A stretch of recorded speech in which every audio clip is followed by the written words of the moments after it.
la salvación. El hermano Jorge estuvo introduciendo este tema. Y cuando nosotros vemos la palabra salvación en la Biblia, tiene algunas acepciones que es importante notarlas. Y esto es el problema más serio que tienen algunas iglesias de distinguir. Por eso es que estamos viendo en estos estudios distinciones bíblicas. Porque cuando nosotros vamos a estudiar la Biblia, necesitamos entender que la salvación, cuando encontramos la palabra salvación, no siempre indica lo mismo. Es como cuando nosotros vemos una palabra común en la vida cotidiana, por ejemplo, la palabra onda. ¿Han oído esta palabra ustedes? Esta palabra tiene un montón de significados y aplicaciones. Por ejemplo, cuando yo hablo de onda, necesito saber que hay ondas que vienen a través del aire. Ondas sonoras se llaman estas. Por ejemplo, estar en onda. Es que los hipotes, este anda bien en onda, dice, ¿verdad? Ahora, los jóvenes de hoy agarran la onda del grupo, le den al viejito, ¿verdad? Es que no agarran la onda y por eso es que tienen algunos problemas con esto. Entonces, vemos también que la palabra onda, hay onda sísmica, onda expansiva, ondas del mar. Hay un saludo que hacen los jóvenes. ¿Qué onda, vos? ¿Cómo estás? ¿Verdad? Ondear, que es ondular. Onda corta, que habla de la frecuencia modular, o sea, AM y FM, que es frecuencia modular abierta. Y también tenemos otro significado, igual con la salvación. La salvación no siempre indica lo mismo cuando lo encontramos en la Biblia. Y esto es importante verlo porque ¿qué es lo que determina el significado de esta palabra, salvación, en la Biblia? ¿Qué es lo que determina eso? Es el contexto. Y cuando nosotros vamos a estudiar la Biblia, necesitamos ver el pasaje en su contexto. ¿Para qué? Para ver el significado de la palabra en ese contexto en el cual fue dicha. Voy a ponerles un ejemplo.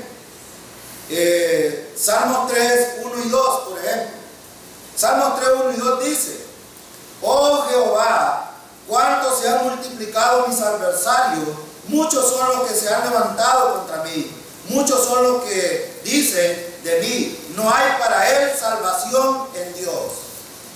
Ahora, aquí encontramos la palabra salvación. ¿De qué salvación está hablando este versículo? Física. David estaba hablando de salvación física aquí. ¿Era salvo David cuando escribió este pasaje? Sí, ya había sido justificado. Entonces, cuando nosotros encontramos la palabra salvación, porque estamos viendo los tres tiempos de la salvación que no son distinguidos comúnmente por la mayoría de los predicadores, necesitamos ver esta palabra en su contexto. Y tenemos muchos salmos que hablan acerca de la salvación física y de la salvación espiritual.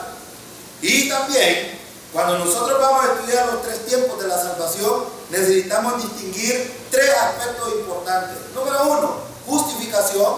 Número 2, santificación. Y número 3, glorificación. Estos tres tiempos tienen su contexto adecuado en los pasajes que vamos a estudiar en esta mañana.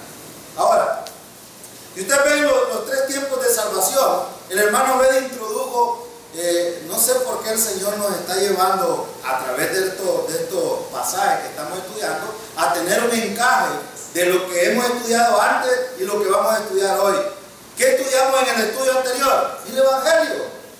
Ahora, estudiamos el propósito del Evangelio, estudiamos la obra acabada de Jesucristo, es la obra de Jesucristo en favor de los pecadores. Estudiamos que el ser humano no tiene que ver nada con la redención, es Cristo el que hizo totalmente la obra redentora. Y cuando nosotros vamos a ver estos tres tiempos, los tres tiempos se ubican en un tiempo específico de la vida de los creyentes. En el pasado, el hermano ilustraba en esa pizarra el hecho del pago de los pecados de Jesucristo a través de su muerte por los pecados pasados, presentes y futuros. Y él específicamente decía, ¿quiénes de nosotros fuimos contemporáneos de Jesús? Ninguno. Por lo tanto, todos nuestros pecados eran futuros en ese contexto. Pero vamos a ver cómo es que funciona esta salvación entonces entre los creyentes. Y para eso necesitamos ir nosotros a ver que la salvación, ¿de qué? Porque la gente se pregunta, ¿de qué es que somos salvos nosotros? Y en primer lugar, en el pasado fuimos salvados de la pena del pecado. ¿Qué dice Romanos 3:23?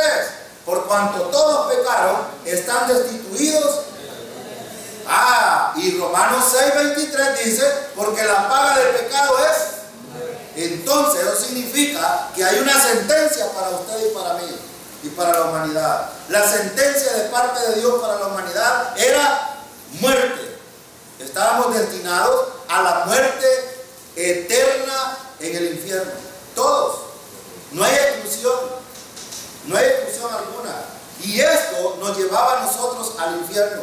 La pena del pecado fue posible a través de Jesucristo de pagar esa total pena que Dios había determinado por el pecado de la humanidad, que Cristo la pagara en la cruz del Calvario. Ahora, ese estaba dentro del programa de Dios. Y dentro de todo esto, nosotros necesitamos ver que muchos enseñan algunas cosas que necesita el ser humano hacer. Hermano, ¿necesita hacer una oración para recibir a Cristo? Algunos pastores dicen, ora hermano para que Cristo lo pueda recibir, o para recibir a Cristo. Algunos dicen, paga a Cristo en el trono de ponga a Cristo en el trono de su vida. Les pregunto yo, ¿puedo yo, pecador, poner a Cristo en el trono? No. ¿Por qué no puedo? Porque Él ya está en el trono. Él no necesita que yo lo ponga en el trono porque Él es rey desde la eternidad pasada. Y ha sido rey por todos los tiempos. No necesito yo poner a Cristo en su trono porque Él está en el trono. Ahora, pero dicen algunos, bueno, pero esto no lo puedo hacer. De su corazón a Dios. De su corazón a Dios. Ahora, yo les pregunto, ¿cuántos de nosotros damos nuestra? Bueno, si ni siquiera el domingo a veces, ¿verdad?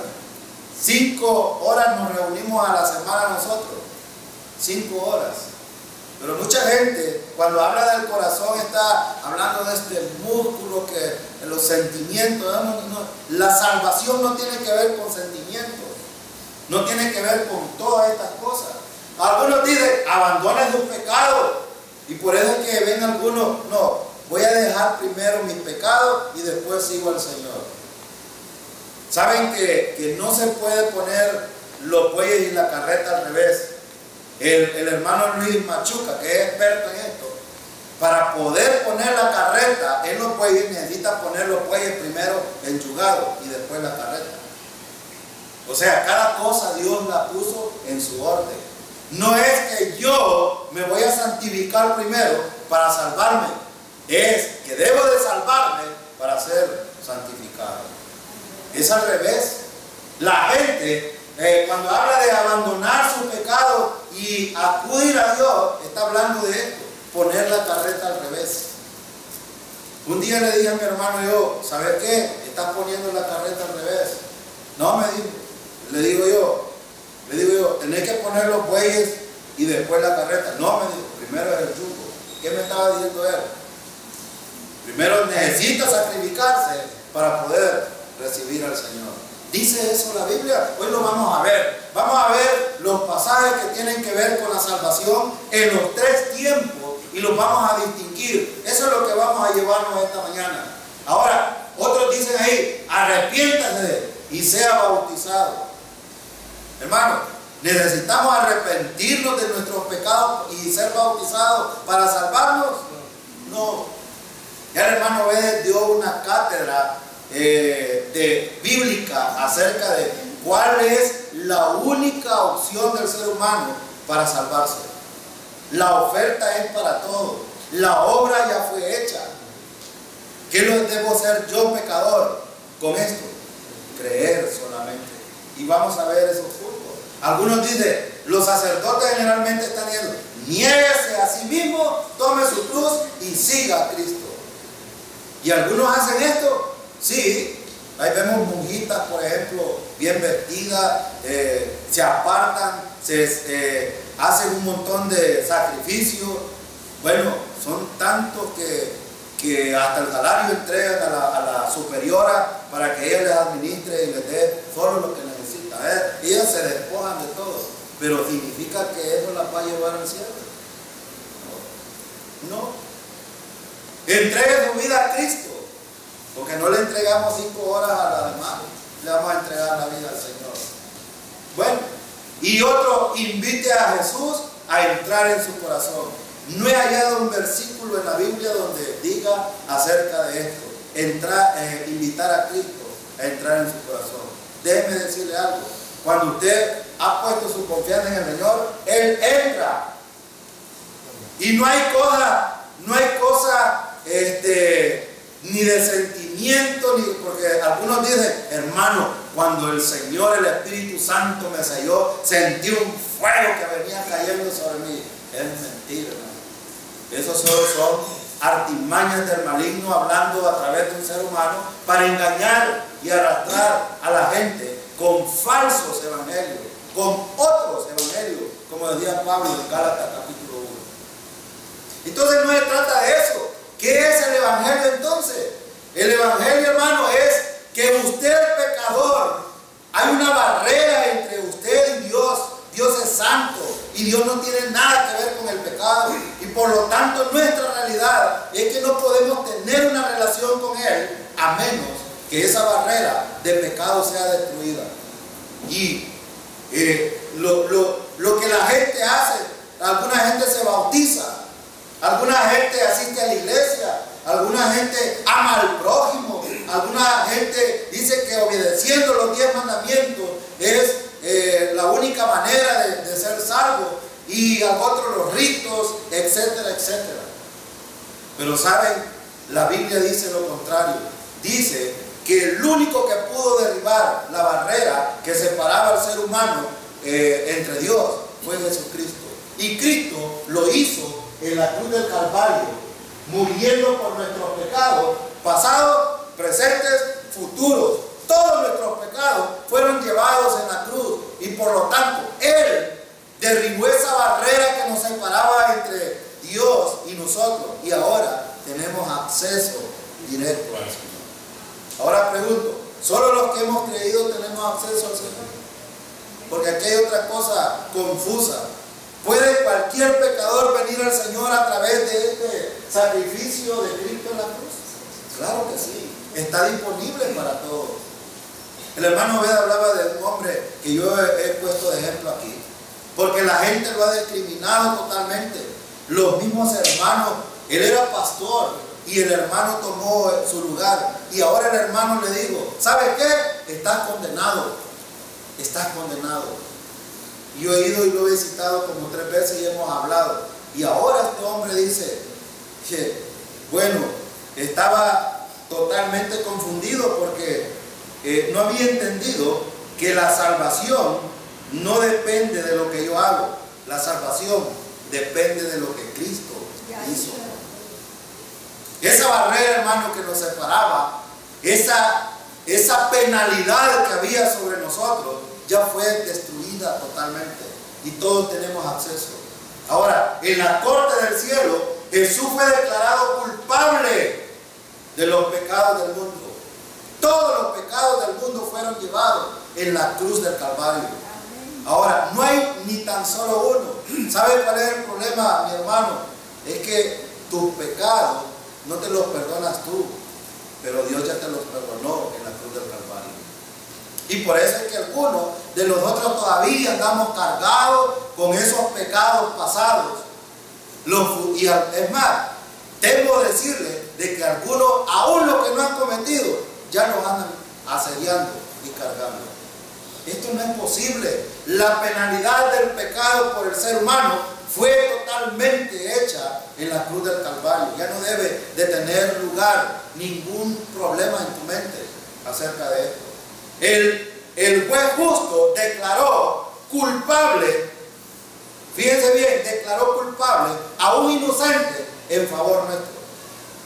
Ahora el hermano Bel decía, en jurisprudencia, cuando se hace un juicio, nadie, y esto es en las leyes terrenales, nadie puede ser juzgado 2 veces por el mismo pecado. Ahora les pregunto, ¿pueden ser juzgados ustedes por sus pecados cuando ya fueron pagados en la cruz? ¿Ven que no hay ningún problema ya con esto? Entonces, ¿qué nos garantiza esto? Nos garantiza seguridad eterna, nos garantiza que nosotros estaremos en la presencia del Señor en el día que nos vayamos de aquí, ya sea por la muerte o sea por el rapto, estaremos en la presencia del Señor.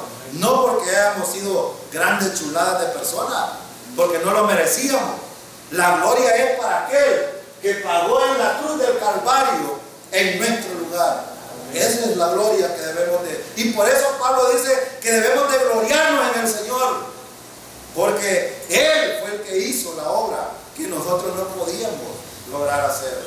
Y Dios pagó, castigó el pecado a través de Cristo. Dios castigó a su propio Hijo en nuestro lugar. Yo no sé si ustedes entienden esto, en nuestro lugar. Porque cuando Pablo dice, porque primeramente os he enseñado lo que asimismo recibí, que Cristo murió por nuestros pecados. Ese por significa en vez de que nosotros pagáramos. Él pagó por nosotros. Ahora, este es el Evangelio. Y el Evangelio, hermano, ¿no creen ustedes que es la mejor noticia que nosotros podemos recibir? Que otro haya cancelado la deuda que nosotros debíamos.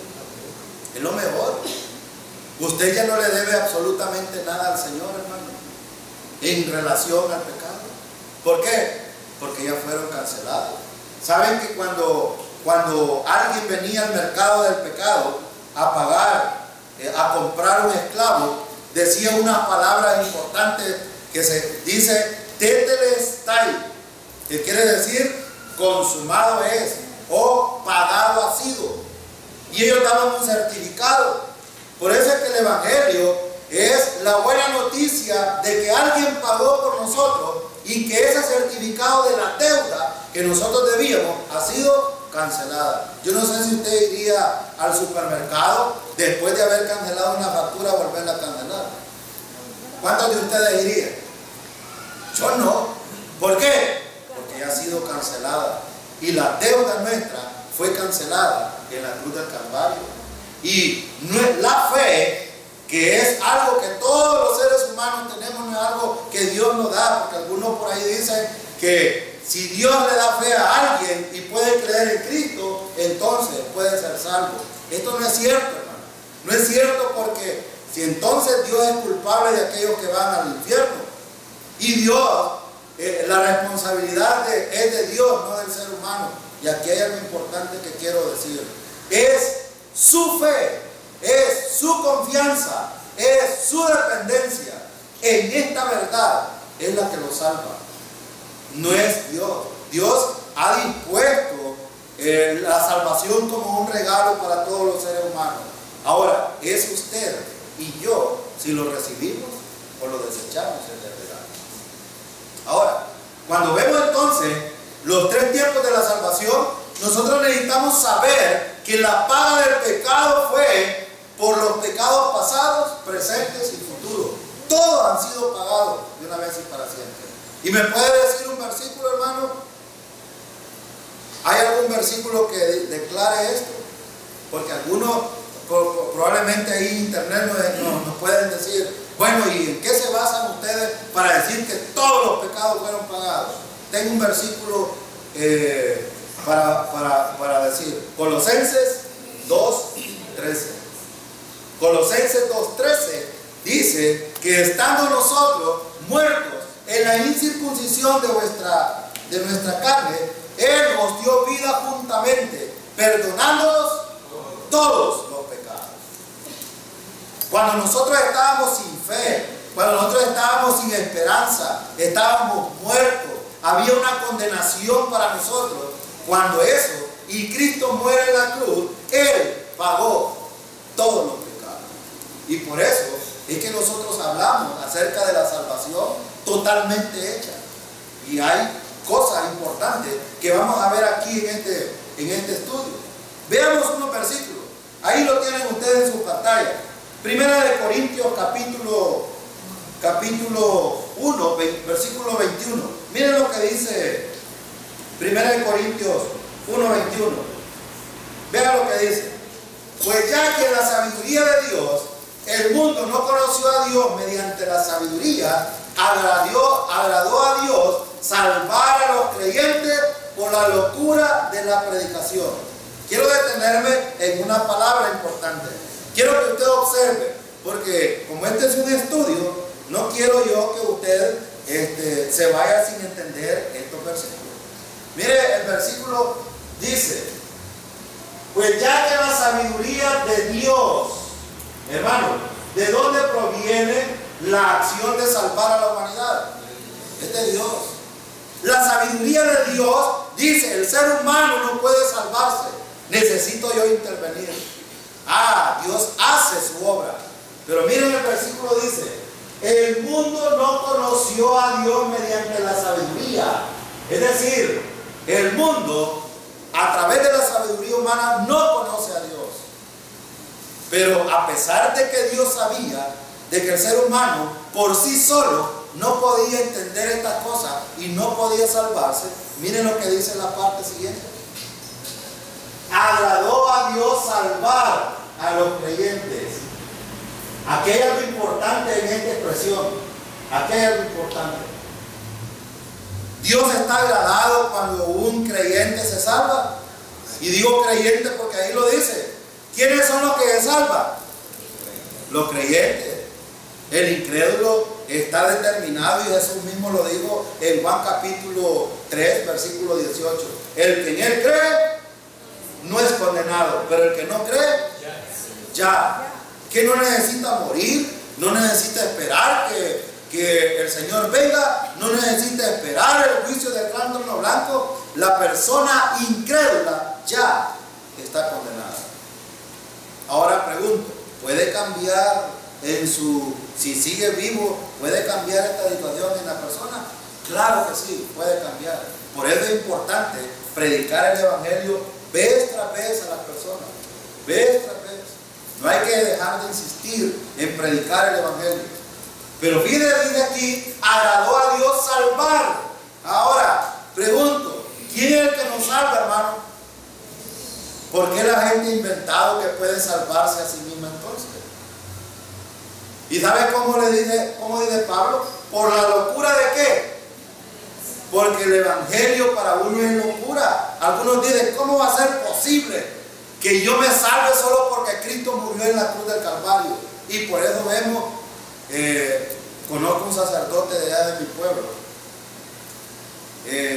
Esta semana publicó algo, específicamente el viernes. ¿Saben que el viernes jugó la selecta? Entonces él decía, qué barbaridad, cómo está el pueblo católico, ya no respetan a Dios. Y él estaba yo lo sentí así como ganando popularidad entre los feligreses. ¿Saben por qué? Porque estaba juzgando a la gente que iba al estadio el día viernes, pero no juzga todas las mentiras y las patrañas que salen a hacer a la calle en la Semana Santa. Eso no lo gusta. Yo le escribí un artículo a él que no me ha contestado todavía. No me ha contestado porque sabe que todas estas cosas las usan para engañar. ¿Pero por qué? Yo a una psicóloga de aquí de Chapeltique le predicaba el Evangelio esta semana que pasó por el Facebook. Estábamos poniéndole publicaciones yo, y ¿saben qué me decía? Y cuando le decía yo esto de que Cristo pagó el precio por los pecados de toda la humanidad, y él me decía, ¿y qué hay de aquellos que matan, que son, bueno, de esos sanguinarios que hasta le cortan la cabeza a la gente y dejan los pedacitos ahí? Y le digo yo, Cristo también murió por eso. Y algo que no le gustó, creo yo, porque me mandó algo pesado expresado, le digo, ¿sabe qué? Es que nosotros estamos en la misma condición de ellos. ¿Cómo vas a creer? Yo ayuno y me digo algunas cosas en la Semana Santa, porque creen que una semana determina la salvación de los seres humanos. Porquería, son puras porquerías. Hermano, nosotros no nos salvamos. Miren que dice el versículo: agradó. Dios está agradado con la salvación de aquellos que confían en el Redentor, el Mesías, el Cristo. Él está agradado y dice que le agradó salvar a al incrédulo le va a ir mal, hermano, lamentablemente. Pero al creyente, el que confía en el sacrificio redentor, a este no. Y por eso, cuando nosotros vemos este versículo, estamos hablando de lo que Cristo hizo en el pasado. ¿Cuándo fue esto? 2016 años atrás. Cristo murió en la cruz del Calvario para redimir a la humanidad. Pero solo los que creen en ese sacrificio son los que son afectados por la salvación que proviene de Dios. Y es un regalo. No es algo que debo de ganar. Dios ofrece el regalo a aquellos que confían en Él. Ahora, en otro versículo, a algunos no les gusta esto porque aquí algunos quieren llevarse la gloria, la opulencia, que la gente les aplauda. Pero miren que dice el versículo: porque por gracia soy salvo. Efesios 2, 8 y 9. Por gracia. ¿Qué es la palabra gracia, hermano? Es un favor inmerecido. Es algo que yo no merezco, pero Dios lo hace por ti y por mí. Por gracia soy salvo. Este verbo sois, es un verbo muy importante aquí. No dice serás, no dice tal vez serás. Es determinante. Sois y punto. ¿Y saben qué? Esto sucede en un punto de tiempo cuando tú pones tu confianza en el Señor. Ahora voy a hacer una pregunta. ¿Cambia esto, hermano? ¿Cambia esto? No. ¿Por qué? Soy salvo desde ahí hasta la eternidad. Es algo que cambia. Y los pecados, hermanos, pueden hacerme cambiar esta posición. Ya no. Porque miren, dice, soy salvo. ¿Y cuál es lo que debo de hacer yo? Aquí es donde viene la parte mía. Por medio de la fe. ¿La fe de quién? Mía, de ustedes. ¿Y qué es la fe, hermano? Es la, voy a decirlo en salvadoreño, es la confianza que tengo yo en algo que no veo, pero que es verdadero. El hermano Obed explicó esto en la lección pasada de confusión carismática mejor que yo quizás. Es lo que yo puedo, lo que determina. No es una cuestión de emociones, no es una cuestión de otras cosas místicas. Es una cuestión de estar seguro en mi mente de que esto es verdadero, que esto que hizo Jesucristo es verdadero. Y si yo lo creo, entonces soy salvo. Soy salvo. Ahora, dice el versículo, miren, la otra parte dice, y esto no de vosotros. ¿Por qué? Nosotros no tenemos parte en la salvación. Lo único que hacemos es creer lo que Dios hizo a favor nuestro. Ahora, este es el primer punto de la salvación. En el pasado, esto sucedió en el pasado. Fue lo que Cristo hizo hace 2000 años. Ahora, el versículo también dice en la parte, qué bueno, qué sacrificio está haciendo. Pero ya tuvieron su recompensa, ya tuvieron los aplausos de la gente, ya la gente admiró ese sacrificio. Pero ¿qué es mejor, hermano? Hacer un sacrificio que me dura solo las alegorías de la gente o la admiración de la gente, o creer en el sacrificio que me lleva a la vida eterna, a disfrutarla con el Señor.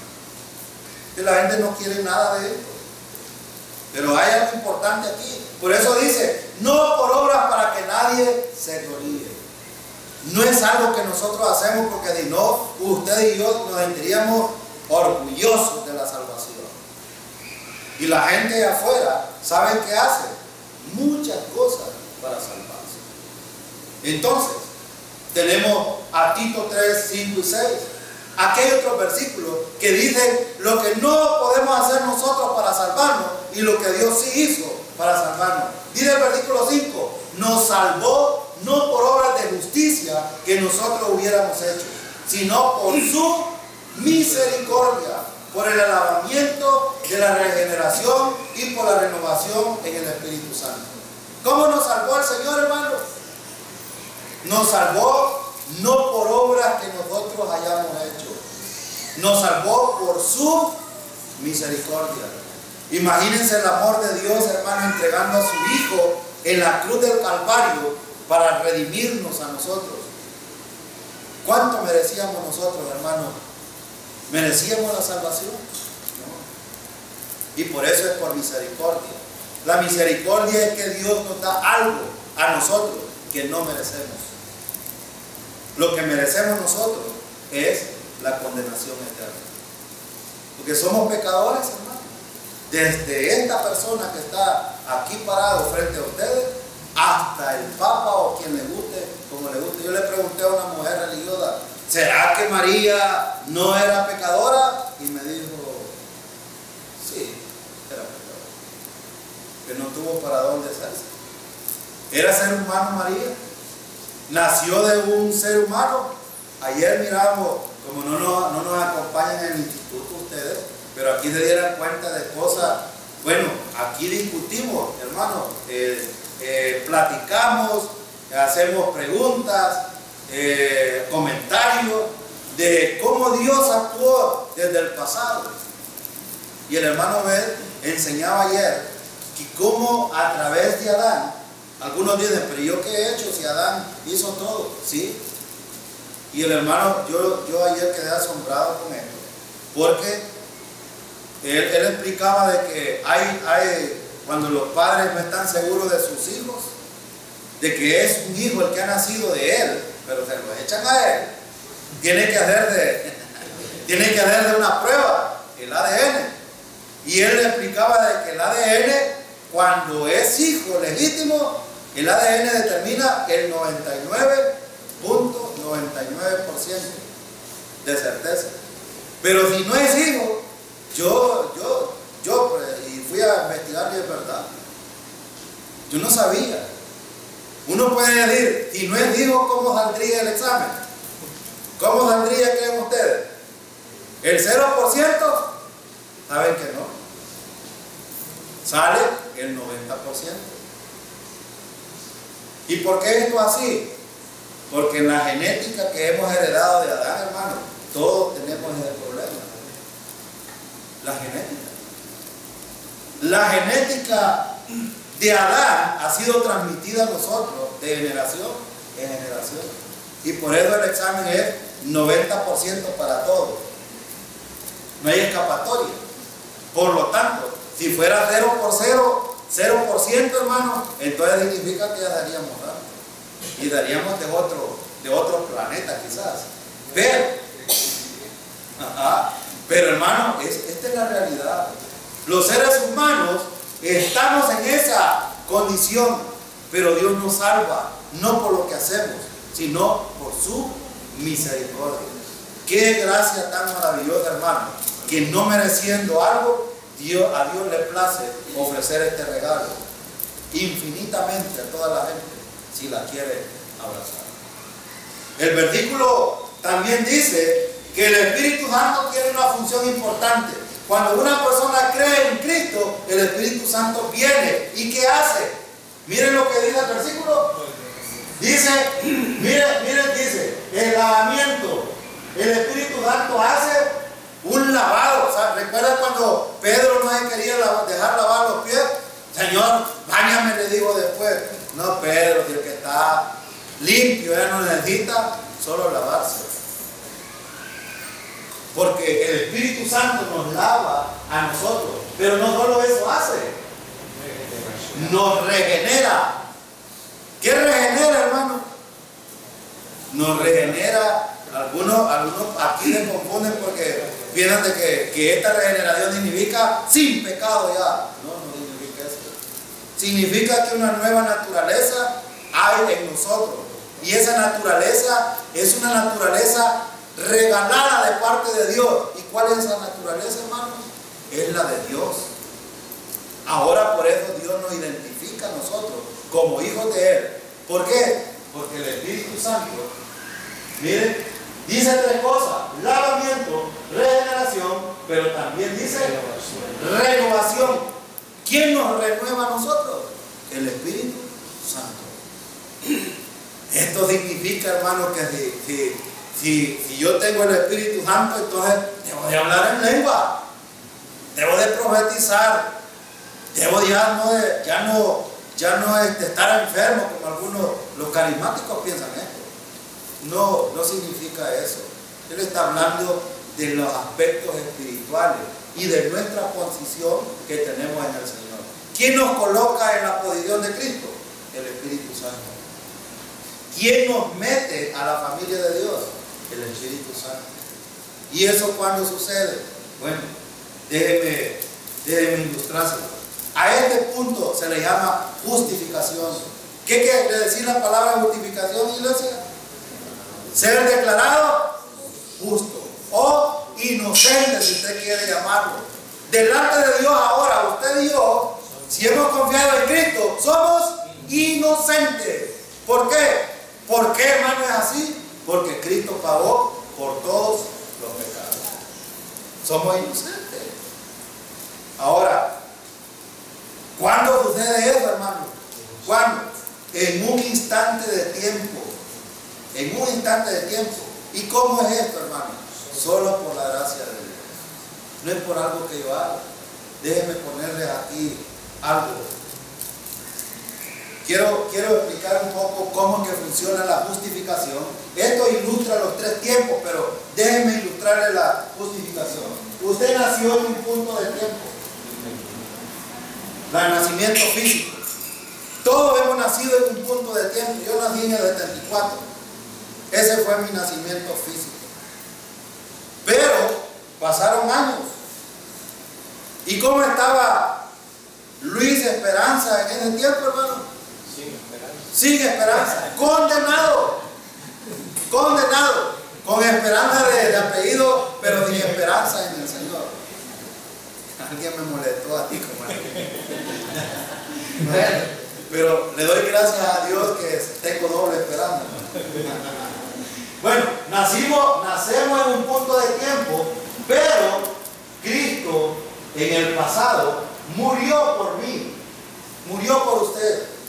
Entonces, cuando usted pone su fe sola en Cristo, entonces usted nace de nuevo. Es salvo, es justificado en un punto de tiempo. Ahora, a partir de aquí, hermano, pregunto, ¿los pecados que yo había cometido aquí anteriormente fueron pagados en la cruz del Calvario? Sí. Y lo que voy en el proceso de tiempo de mi caminar diario, ¿también fueron pagados? Claro que sí. ¿Y saben qué va a pasar en el futuro? Un día, a través de mi caminar diario, voy a explicar esto un poco más adelante, pero en mi caminar diario necesito andar por fe en el Señor. ¿Y cómo alimento mi fe? ¿Cómo es que puedo yo seguir dependiendo del Señor? Bueno, hermano, tengo algunos recursos. Tengo la oración, tengo la palabra del Señor, tengo la comunión con los hermanos, puedo acercarme a los hermanos y hablar de algunas cosas bíblicas, y esto me permite el crecimiento espiritual. Ahora, ¿ustedes creen que si nos alimentamos de hamburguesa, de pizza, de pura comida chatarra, cómo va a estar nuestro organismo? Totalmente acabado. Y algunos de nosotros vamos a terminar mal. El primero que colapsa es el colon, porque estamos intoxicados. Pero en mi caminar diario necesito caminar en dependencia del Señor, dependiendo del Señor. ¿Cómo me comunico con el Señor yo? A través de la oración. A través de la oración. ¿Cómo se comunica Dios conmigo? Y esto es lo que muchos no entienden allá afuera. Dios se comunica a través de su palabra conmigo. Renueva mi mente. Él apela a que nosotros estamos entendiendo la palabra de Él para poder conocerlo y entenderlo. ¿Qué es lo que quiere que nosotros hagamos? ¿Cuántos de ustedes conocen cuál es la voluntad de Dios? Algunos dicen, ¿y cuál es la voluntad de Dios? Hermano, la voluntad de Dios es que nos congreguemos. La voluntad de Dios es que oremos. La voluntad de Dios es que tengamos comunión los unos con los otros. La voluntad de Dios es que leamos la palabra. La voluntad de Dios es que prediquemos el Evangelio. Esta es la voluntad de Dios. Pero hermano, yo tengo una enfermedad que tengo 25 años y para saber si la voluntad de Dios es que siga yo esperando en el Señor. Si el Señor, hermano, nos ha respondido, a diario nos responde el Señor. ¿Saben? Yo siempre pongo el ejemplo de mi esposa y yo. Los médicos casi siempre le admiran porque cuando andamos con esto de algunas consultas, siempre yo ando con ellas, y sobre todo los ginecólogos. Y ellos dicen, es raro ver a un esposo con su esposa pasando consulta. Es raro. Pero ¿saben qué le digo yo a la doctora? Es que no es el problema de ella, es nuestro problema. Y lo compartimos. Pero yo le decía a algunos hermanos un día de esto, les decía, ¿será que el Señor no me ha contestado solo porque no nos ha provisto de un hijo? Nosotros seguimos orando al Señor que un día nos provea el hijo. Y yo no me voy a cansar de hacerlo. No sé si lo voy a ver. Y si no lo veo, ¿creen ustedes que el Señor me respondió? Claro que sí. Es que entender la voluntad de Dios es tan sencillo, hermano. Cuando yo veo que estoy en una situación o una circunstancia, oro al Señor y el Señor me ha dicho que no, esa es la voluntad de Dios. Esa es la voluntad, porque a veces nosotros queremos que Dios me responda como yo quiero. No, la voluntad de Dios es la respuesta de Él hacia mí, sea negativa o sea positiva. Y usted debe de entenderlo. Y en mi caminar diario con el Señor, aquí estamos hablando ahora de la santificación. Este es el punto. ¿Cuánto yo me aparto en estos aspectos que acabo de mencionar? Oración, lectura de la palabra, servicio en el Señor, predicación del Evangelio, congregarme.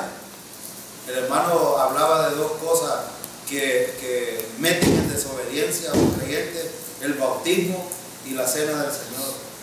Si un creyente, yo le explicaba esto a la familia de Marisa esta semana, el día viernes, nos quedamos hasta bastante noche y el siguiente día seguimos hablando de esto. Porque hay una mujer que estuvo por 28 años, creo, con el hombre. Se salvó en este periodo, en este caminar. Estuvo aquí en este tiempo, se salva y camina y sigue con él. Siguió con él. Y un día, el mes pasado, fuimos a visitar a la familia Marisa y ese día exactamente iba a bautizar de ella. Iba a bautizar. Y le dije yo, buena decisión ha tomado. Pero le digo yo, ¿por qué esperó tanto tiempo? Y me dijo, no, pero hoy ya tomé la decisión, voy a bautizarme. Pero ¿saben qué pasó? Ha dejado al marido. Porque estando bautizada, ya no puede tener una relación con ese inmundo pecador. Ignorante, le dije yo. ¿Cómo es posible que recibes a tu Redentor, vives con Él todo este tiempo y ahora porque te bautizas, lo dejas? ¿Sabe cómo se llama eso? El líder también. No, claro, claro. Aquí estamos hablando, hermano, el líder está más corrompido que ellos. Ese es otro evangelio. Ese es otro evangelio. En mi caminar diario, hermano, en la santificación, es un proceso de tiempo. Las cosas van a ir cambiando en mi vida cuando yo voy, escucho la palabra. Dios provee los recursos. Y ya hablé de varios recursos yo. Cuando yo estoy enfocado en los recursos que Dios determina y la palabra me está diciendo, haz esto es lo que tienes que hacer, debes de caminar de esta manera, hermano. La salvación es por fe. ¿Cómo debemos de caminar? Por fe. Porque sin fe es imposible. Si usted quiere agradar a Dios, necesita necesariamente depender del Señor. Si no, de nada sirve lo que es. Así de sencillo. Usted puede estarse 35 años en la iglesia y estarse sacrificando y dándole golpes de pecho y que por mi culpa y que la culpa es mía y que no sé qué, y puede estar, pero si no camina en dependencia del Señor, de nada sirve. De nada sirve. Ahora, hermano, otro punto importante, y hay dos aspectos que van a quedar para la próxima predicación. Solo quiero decirles que he introducido el aspecto de la justificación. Yo pregunto, ¿ha quedado claro este punto de la justificación, hermano? Espero yo que sí. Que el Señor hable a su mente, a su espíritu y les diga que nosotros hemos sido libertados totalmente de este problema. Ahora, ¿dónde está el mayor problema de la vida de los creyentes? Es aquí. Nuestro caminar diario. Pero también, hermano, nuestro caminar diario es por la gracia de Dios. No es por esfuerzo humano. Porque algunos piensan, sí, soy salvo por fe, pero necesito sacrificarme, necesito esfuerzo. No, necesito confianza y dependencia en el Señor. Ahora, ¿van a haber problemas en este caminar, hermano? La vida de los creyentes es una vida de problemas, de circunstancias. Y esto no lo podemos negar. Yo no le voy a decir, hermano, de aquí para allá usted va a ver, en vez de hacer su garaje porque va a comprar un carro, el Señor se lo va a dar. No, hermano, no lo vamos a mentir. La vida de los creyentes es una vida de derrotas, de fracasos, es una vida de mucha alegría. De repente estamos regocijados. Pero el Señor quiere que a pesar de lo que pase en la vida de los creyentes, nosotros estemos gozosos. ¿Qué dice 1 Tesalonicenses 5? Estar siempre gozosos, orar sin cesar. ¿En qué punto ubicamos eso? Aquí, en nuestro caminar diario, en la santificación. Tengo un problema, me van a meter a la cárcel. Ya van a ver ustedes los conflictos que empiezan a partir del martes. La Asamblea Legislativa va a empezar a meter algunos recursos y se van a empezar a dar duro ahí. Leyes que van a permitir que nosotros, los creyentes y las comunidades, estemos oprimidos y nos van a ir oprimiendo y nos van a traer problemas. Pero a pesar de eso, hermano, ¿cómo debemos de estar los creyentes? Nosotros. Porque nosotros no vivimos por ellos. ¿Quién es el que nos permite la vida? Es el Señor. Y hermano, cuando usted sale, no es cierto de que sale al mundo perverso y maligno que tenemos. Y cuando regresa a su casa, ¿qué es lo que necesitamos hacer nosotros? Darle gracias al Señor porque hemos regresado. Y el Señor nos ha protegido ahí. Tengo un cuñado que vino su hermano y quería venir a visitarme. Y porque yo hice algunas cosas por mi papá, pero quería visitarme y me llamó mi cuñada y me dice, mira, me dice, ¿cómo está la situación en Chapeltique? También le digo yo, aquí no hay problema. Es que mi hermano quiere ir, pero tiene miedo, porque le han dicho que ahí está perro. Así dicen la gente, y que está perra la cosa. Le digo yo, ¿y a dónde está tu hermano, boludo? Está en una colonia ya con una presita. ¿Dónde está ahí? No. Vos estás loco, vos, le digo yo. Dile a tu hermano que está loco, le digo. Que mejor no venga, le digo, porque si sale de ahí, es lo más probable que ahí le van a hacer algo. Y no aquí, mejor que no salga. O sea, ignorancia. Hermano, nosotros salimos gozosos, regresamos gozosos, nos acostamos gozosos, porque la Biblia dice, en paz me acostaré y asimismo dormiré, porque solo en ti, solo tú me haces vivir confiado. Esta es la vida de los creyentes y este es el caminar diario, hermano. Y el que me va a continuar con este tema va a explicar estos aspectos que son muy importantes que necesitamos saber. Oremos. Padre, queremos